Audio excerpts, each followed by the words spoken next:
दोस्तों, आज जिस घटना के बारे में हम आपको बताने जा रहे हैं वो बेहद ही ज्यादा हैरान करने वाली और चौंकाने वाली है। मध्य प्रदेश का एक इलाका पड़ता है जबलपुर, और उस जबलपुर इलाके के अंतर्गत एक थाना पड़ता है सिविल लाइन थाना। दोस्तों, क्या होता है कि 30 मई 2024 को रात के 11 बजे एक व्यक्ति जाता है सिविल लाइन थाने में, और वहां जो बाहर ड्यूटी कर रहे थे संतरी, उनसे कहता है कि सर, मुझे यहाँ के एसएचओ से मिलना है। तो वो संतरी कहते कि पहले तुम मुझे ये बताओ कि तुमने अपना पूरा चेहरा क्यों ढक रखा है और तुमको उनसे क्या काम है, मुझे बताओ। जब इतनी बात संतरी ने कही तो वो सामने खड़ा हुआ व्यक्ति कहता है कि मेरा नाम मुकुल है, मैंने डबल मर्डर किए हैं, मैं वही हूं जिसको तुम्हारी पुलिस 75 दिनों से ढूंढ रही है। दोस्तों, जब इतनी बात उस संतरी ने सुनी तो संतरी तो दंग रह गई, और उन्होंने आसपास खड़े हुए पुलिस वालों को आवाज दी। वैसे ही पुलिस वालों ने झपट के उसको पकड़ लिया, क्योंकि दोस्तों ये कातिल था और 75 दिनों से इसको पुलिस अलग अलग राज्यों में अलग अलग स्थानों पे ढूंढ रही थी।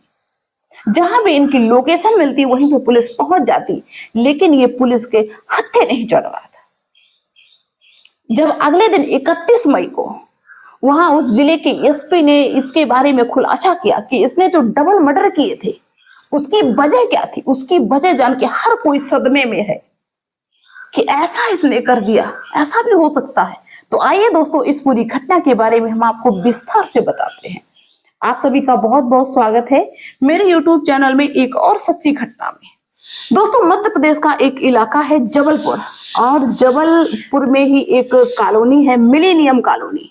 दोस्तों, मिलेनियम कॉलोनी में एक ऐसा घर होता है जिस घर में 3 सदस्य रहते हैं, एक पिता, एक बेटी और एक बेटा। क्योंकि इनकी पत्नी और इन बच्चों की माँ 1 साल पहले यानी 2023 में इस दुनिया को छोड़ के जा चुकी थी। तो इस घर में 3 सदस्य होते हैं। क्या होता है कि इस घर में 2 दरवाजे होते हैं, एक दरवाजा आगे की तरफ होता है और एक दरवाजा पीछे की तरफ होता है। दोस्तों, 15 मार्च 2024 को सुबह 8 बजे एक व्यक्ति इनके पीछे वाले दरवाजे पे जाता है, और पीछे वाले दरवाजे को एक धारदार हथियार, जिसको कटर बोलते हैं, उससे पीछे वाले दरवाजे को काटता है, और पीछे वाले दरवाजे को काट के वो अंदर प्रवेश हो जाता है। और वो देखता है कि जो भाई बहन है वो आगे रूम में हैं, और जो उन बच्चों के पिता हैं वो पीछे किचन बनी हुई है, उस किचन में कुछ खाना पीना बना रहे हैं। तो वो व्यक्ति अंदर प्रवेश तो हो ही गया था। इसके बाद में वो किचन में जाता है जहां पे उन बच्चों के पिता खाना बना रहे थे, और उसने भारी भरकम चीज से उस व्यक्ति के ऊपर प्रहार कर दिया, वार कर दिया। उनके बच्चे आगे थे, वार कर दिया। जैसे एक बार किया, 2 बार किया, वैसे ही वो धड़ाम से जमीन पे गिर जाते हैं। लेकिन ये व्यक्ति तब तक प्रहार करता ही रहता है जब तक उनके प्राण नहीं निकल जाते हैं। लहूलुहान हो जाता है, पूरी जगह खून से भीग जाती है। दोस्तों, जब प्रहार करने की आवाज उस कमरे तक जाती है जहां पे उस व्यक्ति के बेटा और बेटी बैठे हुए थे, तो बेटा भागता है कि पता नहीं किस चीज की आवाज आती है। उस बेटी की उम्र सिर्फ 8 साल होती है, उसका नाम तनिष्क होता है। तो उसको सुनाई देता है कि किचन की तरफ से आवाज आ रही है, तो वो बेटा किचन की तरफ ही भागता है। जैसे उसने देखा कि पड़ोस का एक व्यक्ति मेरे पापा को मार रहा है, खून फैला हुआ है, तो वो चीखने की कोशिश करता है। वैसे ही उस दरिंदे ने उसी हथियार से, जो भी जिससे वो प्रहार कर रहा था, उसके सर पे दे मारा। जैसे ही मारा तो वो बच्चा भी वहीं पे गिर जाता है। एक बार और प्रहार करता है तो बच्चे का सर फट जाता है, और बच्चा वहीं पे खत्म हो जाता है, दुनिया को छोड़ के चला जाता है। जब दोस्तों भाई भी मर गया, पिता भी मर गए, तब वो लड़की वहां से निकल के आई, जिसका नाम काव्या होता है, जिसकी उम्र सिर्फ 16 साल होती है। वो अपने भाई के साथ में भाग के नहीं आई, वो बाद में भाग के आई, जब उसको ये पता चला कि मेरा भाई भी मर चुका है। जब वो लड़की आती है तो थोड़ा सा शॉक्ड होती है, क्योंकि सामने खून पड़ा हुआ था इतना सारा। लेकिन लड़का कहता है बिल्कुल भी आवाज नहीं, शोर नहीं होना चाहिए, किसी को पता नहीं चलना चाहिए। हम पॉलीथीन लेके आए हैं बड़ी बड़ी, हम इन पॉलीथीन में इनकी बॉडी को भरते हैं, और तुम जाओ, तुम्हारे पिताजी जो खाना बना रहे थे वो मेरे लिए परोस के लाओ, मुझे भूख लगी है। तो लड़की उस खाने को परोसने लगती है जो उसके पिताजी बना रहे थे। और वो दरिंदा जिसका नाम मुकुल था, वो उसके भाई को उस पन्नी में पैक करके फ्रिज में रख देता है और उसके पिताजी को पन्नी में पैक करके वहीं पे छोड़ देता है, क्योंकि उनकी बॉडी बड़ी थी, वो बच्चा छोटा था इसलिए उसको फ्रिज में रख दिया और बॉडी को वहीं पे बांध के रख दिया। बाकी जो ब्लड था उसे पानी डाल के बहा दिया, बिल्कुल साफ कर दिया और खाना खा लिया। लड़की ने खाना दे दिया और खाना खा लिया। इसके बाद में मुकुल कहने लगा उस लड़की से कि अब तो मेरे साथ शांति के साथ में इस घर से निकल चलो, किसी को बिल्कुल भी भनक नहीं होनी चाहिए। लड़की वैसा ही करती चली जा रही थी जैसा वो दरिंदा बताता जाता था। दोस्तों क्या होता है कि लड़की ने अपना फोन वहीं पे छोड़ दिया और उसकी माँ का 1 साल पहले देहांत हो गया था, लेकिन उसकी माँ का फोन था। अपनी माँ का फोन उसने उठा लिया और अपने पिताजी के एटीएम कार्ड को भी उठा लिया और साथ में लेके जब वो लड़की चलने लगी तब उसके दिमाग में पता नहीं क्या आया। उसने एक ऑडियो 4 सेकंड का एक ऑडियो रिकॉर्ड कर लिया जिसमें उस काव्या ने कहा कि पास में रहने वाले मुकुल ने भाई और पिताजी को मार दिया है। बस जितना 4 सेकंड में उसने बोल पाया उतना बोल के तुरंत अपनी चचेरी बहन जिसका नाम आरती होता है उसके पास सेंड कर देती है। दोस्तों वो मैसेज तो चला गया, वो ऑडियो तो चला गया। अब क्या होता है कि लड़की आराम से उस घर से निकल लेती है। पूरा दिन हो जाता है। अब क्या होता है कि शाम के 4 बजे वो चचेरी बहन जिसके पास उसने वो ऑडियो भेजा था वो चेक करती है कि काव्या का मैसेज है, काव्या ने क्या भेजा है। तो वो उस ऑडियो को डाउनलोड करती है और सुनती है उसमें कि पास के रहने वाले पड़ोस के मुकुल ने पापा और भाई को मार दिया। कुछ देर तो वो सन्न में रह गई कि ये क्या उसने भेजा। फिर उसने अपने पिताजी को बताया, पिताजी ने पुलिस स्टेशन में सूचना करी और सब जगह सभी लोगों को धीरे धीरे पता चलने लगा, रिश्तेदारों को पता चला। वैसे ही वहां पे आरपीएफ की टीम और पुलिस टीम पहुंचती है, क्योंकि इस लड़की के जो पिता थे जिनका नाम था राजकुमार विश्वकर्मा, ये रेलवे में अधिकारी थे, इसलिए आरपीएफ की तरफ से भी ये लोग आते हैं और पुलिस वाले भी आते हैं। तब वो ये देखते हैं कि आखिर में डबल मर्डर करके कोई यहाँ से क्यों भागा और वो लड़की कहाँ है, कहीं उसको भी तो नहीं मार दिया है। लोग ये सोच रहे थे, लेकिन वो ये देखते हैं कि पास में जो सीसीटीवी कैमरा लगा हुआ उसमें चेक करते हैं कि लड़की उसके साथ में सही सलामत जा रही है, मतलब वो लड़की नहीं मरी है, वो सही सलामत जा रही है। इसके बाद क्या होता है कि उनका तो पता नहीं पूरा दिन हो गया, कहाँ गए कैसे गए, उनके लोकेशन को टेंड करते हैं लेकिन उनका पता नहीं चलता है। घर परिवार के लोग, रिश्तेदार, गली मोहल्ला जितने भी लोग, वहां पे लोगों का तांता लग जाता है। सभी लोगों के मन में तरह तरह की बातें चल रही हैं कि आखिर में ये क्यों किया गया, इसकी वजह क्या हो सकती है। बॉडी को पोस्टमार्टम के लिए भेज दिया जाता है। इसके बाद में लगातार उनकी खोज पुलिस करती है, जहां भी उनकी लोकेशन पता चलती है, क्योंकि उनके नंबर सर्विलांस में लगा दिए थे, जहां भी उनकी लोकेशन पता चलती है वहीं पे पुलिस फटाक से पहुंच जाती है। दोस्तों ये लड़की अपने पिताजी का एटीएम कार्ड ले गई थी, इसलिए इसने लगभग 1,28,000 के ऊपर की रकम को निकाल लिया था। जिस बैंक में इन्होंने पैसे निकाले उस बैंक में पुलिस फटाक से पहुंचती है, छापा मारती है, लेकिन ये वहां से खिसक लेते हैं। यहाँ तक कि बांग्लादेश के बॉर्डर पे, नेपाल बॉर्डर पे, पाकिस्तान बॉर्डर पे, यूपी में, उत्तराखंड, बंगाल, जहां जहां भी इनकी लोकेशन मिलती है पुलिस इनको ढूंढने में लगी हुई है। लेकिन दोस्तों धीरे धीरे समय बीत गया, इनका 75 दिनों तक कोई पता नहीं चलता है। पुलिस हैरान है, परेशान है। इधर क्या होता है कि ये भी भाग भाग के थक चुके थे। लगभग 3 महीने का समय धीरे धीरे होने जा रहा था, लेकिन ये कहाँ तक भागते, क्योंकि भागने की भी एक हद होती है। अब इनके पास पैसा भी खत्म होने लगता है, क्योंकि पुलिस ने इनके अकाउंट को बंद करवा दिया था। अब ये सोचते हैं कि कहीं ऐसी जगह पे जाए, धार्मिक स्थल पे, जहां पे खाना भी बढ़िया से मिल जाए, भंडारा वगैरह चलता हो और लोग हम पे शक भी न करें। इस उद्देश्य से ये क्या होता है कि 28 मई 2024 को, ये 15 मार्च को ये कांड करके भागे थे। और इसके बाद में क्या होता है कि 28 मई मतलब मई को ये हरिद्वार में मिलते हैं। हरिद्वार में ये दोनों खड़े होते हैं, क्योंकि इनका उद्देश्य था कि यहीं किसी मंदिर पे बैठते हैं, यहीं खाते पीते हैं, पैसा भी पास में नहीं है, कहाँ जाए, पुलिस चारों तरफ ढूंढ रही है। वैसे एक व्यक्ति इनको देखता है तो उसको थोड़ा सा शक होता है, क्योंकि आप सभी लोग जानते हैं कि कोई भाई बहन हो, कोई रिश्तेदार हो, तो उसका रिएक्शन थोड़ा अलग ही होता है, उनका चेहरा अलग ही कुछ बयां करता है। और जो इस तरह का कांड करके भागे हों, इस तरह का कोई अपराध करके भागे हों, उनका चेहरा दूर से ही पता चल जाता है कि भाई ये कुछ तो करके आए हैं।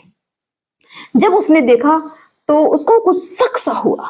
वैसे उसने वहां की पुलिस से संपर्क किया। पुलिस वहां की जो थी वो वहां पे पहुंचती है फटाक से, और उस लड़की से और उस लड़का से पूछताछ करती है। तो लड़की तो अपना जो भी एड्रेस था सब कुछ बता देती है कि हम जबलपुर के रहने वाले हैं, हमारे पिताजी रेलवे में अधिकारी हैं और हम यहाँ पे हॉस्पिटल में आए हुए हैं, और मेरे पास पैसा नहीं रहा, पैसा खत्म हो चुका है और मेरे घर वालों से मेरा संपर्क नहीं हो पा रहा। काफी दुनिया भर की बातें बताई। पुलिस कहती ठीक है, कोई बात नहीं, हम तुमको तुम्हारे घर तक पहुंचा देंगे। तब वो लड़का डरता है और वो पुलिस वालों से कहता है कि सर, मेरा सामान यहीं हॉस्पिटल में रखा हुआ है, बस आप 10 मिनट रुक जाओ, हम अपना सामान ले आए, इसके बाद आप मुझे सुरक्षित मेरे घर तक पहुंचा दो। पुलिस वाले कहते हैं कि ठीक है, ले आओ सामान। दोस्तों, वो लड़का सामान के बहाने वहां से निकल जाता है। 1 घंटा हुआ, 2 घंटा हुआ, 3 घंटा हुआ, 4 घंटा हो गया, उस लड़के का कोई अता पता नहीं है। अब पुलिस को शक होने लगा कि हमें लगता है कि कुछ तो गड़बड़ है, कुछ तो गड़बड़ करके आए हैं, ये लड़का कहाँ गया। वैसे ही वहां हरिद्वार की जो पुलिस थी उन्होंने जबलपुर की पुलिस से संपर्क किया। तो जबलपुर की पुलिस ने बताया कि ये तो 2 मर्डर करके भागे हैं, डबल मर्डर करके भागे हैं। हम इनको 75 दिनों से ढूंढ रहे हैं, हर राज्य में ढूंढ रहे हैं, हर जिले में ढूंढ रहे हैं, ये मिले हैं, इनको पकड़ लो। तो पुलिस हरिद्वार की जो थी उसने बताया कि लड़की मेरे कब्जे में है, लड़का भाग गया मुझे चकमा देके। क्या होता है कि लड़की को लेके हरिद्वार की पुलिस जबलपुर के लिए चल लेती है। अब क्या होता है कि 30 मई को रात के 11 बजे यही मुकुल अपना पूरा चेहरा ढक के उस थाने में पहुंचता है रात के 11 बजे, और वहां के संतरी से कहता है कि मुझे एसएचओ से बात करनी है, मैं मुकुल हूं, मैंने डबल मर्डर किए हैं और तुम्हारी पुलिस मुझे 75 दिनों से ढूंढ रही है। तभी तो पुलिस फटाक से उसको पकड़ लेती है, और जब उस पर सख्ती होती है, मारपीट होती है, तो जो उसने खुलासा किया दोस्तों वो बेहद ही ज्यादा चौंकाने वाला होता है। तो मुकुल बताता है कि सर 2023 में इस काव्या की माँ, भाई, पिता, रिश्तेदारों के साथ में वैष्णो देवी के दर्शन करने गए थे, और ये उस दौरान काव्या जो थी ये घर में अकेली थी। उसी समय हम इससे बात करने लगे, इससे मिलने लगे, इसके नजदीक आने लगे, इससे मेरा संपर्क हो गया, हम एक दूसरे को इतना चाहने लगे कि मुझे ऐसा लगा कि अब हम इसके बिना जी नहीं पाएंगे। लेकिन संयोग बस इनकी माता का वहीं वैष्णो देवी जहां दर्शन करने गई थी वहां पे तबीयत खराब हो जाती है, माँ खत्म हो जाती है। मुझे और भी ज्यादा आसान हो गया क्योंकि पिताजी 24 घंटे घर पे तो रहते नहीं थे, हम मिलने जाते थे, बात करते थे, हम अपने हिसाब से अपनी जिंदगी जी रहे थे। लेकिन काव्या के पिता को ये बात धीरे धीरे पता चल जाती है, तो वो इस चीज का विरोध करते हैं और उन्होंने काव्या को मेरे खिलाफ भड़का दिया, मुझ पे पोक्सो एक्ट लगवा दिया 2023 के सितंबर को, जिसकी वजह से हम जेल चले गए, मुझे जेल हो गई, काव्या भी मेरे खिलाफ हो गई। मुझे बहुत ज्यादा शर्मिंदगी महसूस होने लगी जब हम जेल चले गए, और जेल से जब हम जमानत पे छूट के आए तो मैंने ठान लिया था कि इस पूरे परिवार को हम मौत के घाट उतार देंगे। इसलिए मैंने सोशल मीडिया के माध्यम से इस काव्या से फिर से बात करने की कोशिश की। धीरे धीरे इसका मुझे नंबर मिल गया, हम इससे बात करने लगे। काव्या को मैंने इस तरह से ट्रीट किया, इस तरह से समझाया कि मेरी बातों में आ गई। मैंने इससे कहा कि हम तुम्हारी बिना जी नहीं सकते, हम मर जाएंगे, तुम मुझसे बात करो। काव्या मुझसे बात करने लगी। काव्या ने कहा कि हम भी तुमको बहुत चाहते हैं, मेरे पिताजी ने जबरदस्ती हमसे वो केस लगवाया, पोक्सो एक्ट वाला। उन्होंने जबरदस्ती कहा कि भाई अपने बयान बदल लो, हम भी तुमको बहुत चाहते हैं। मैंने काव्या को अपने जाल में फंसा लिया। हम सभी को मारना चाहते थे, काव्या के पिता को भी मारना चाहते थे, काव्या के भाई को भी मारना चाहते थे, काव्या को भी मारना चाहते थे। मैंने काव्या से कहा कि तुम्हारे पिताजी हमारा विरोध करते हैं, भाई विरोध करते हैं। तो काव्या ने कहा कि मेरे पिता को और भाई को रास्ते से हटा दो, माँ तो पहले से भी नहीं है, हम आराम से रहेंगे। मैंने जो भी मारने की प्लानिंग की उसमें काव्या बराबर की हिस्सेदार है। हम 14 मार्च को बाजार में गए, वहीं से मैंने धारदार वो आरी लेके आए जिससे मैंने दरवाजा काटा, पॉलीथीन लेके आए। हम इनको टुकड़ों में काटने वाले थे, लेकिन वहां पे ब्लड इतना ज्यादा बह चुका था कि फिर मेरी हिम्मत नहीं पड़ी। मैंने बॉडी को वहीं पे वैसा ही छोड़ दिया और काव्या को नहीं मारा। काव्या को अपने साथ में ले गए और काव्या से ही मैंने कहा कि 4 सेकंड का या 5 सेकंड का एक ऑडियो रिकॉर्ड करके भेज दो किसी के पास में। यही मेरी पूरी प्लानिंग थी और इनके भाई और पिता को मारने में काव्या का पूरा हाथ था। काव्या मेरे पूरे प्लान में शामिल थी। दोस्तों, ये बात जब लोग सुनते हैं, क्योंकि डबल मर्डर की बात तो पहले ही फैली हुई थी, लेकिन किसी को ये अनुमान नहीं था कि इसकी वजह ये हो सकती है। हर कोई हैरान है जब उस जिले के एसपी ने इस बात का खुलासा किया कि इस वजह से डबल मर्डर हुए थे। दोस्तों, अभी बताओ किस पे भरोसा किया जाए। आज के दौर में अपना खून अपने खून का प्यासा हो जाता है। दोस्तों, आप सभी से हम अपील करते हैं कि आपका कोई कितना भी सगा हो, कभी किसी पे आंख बंद करके भरोसा मत करना। सबसे ज्यादा खतरा अपनों से ही होता है, गैरों से कम होता है। कोई गैर बाहर वाला भीतर तभी घुसेगा जब अंदर वाला उसको सपोर्ट करेगा।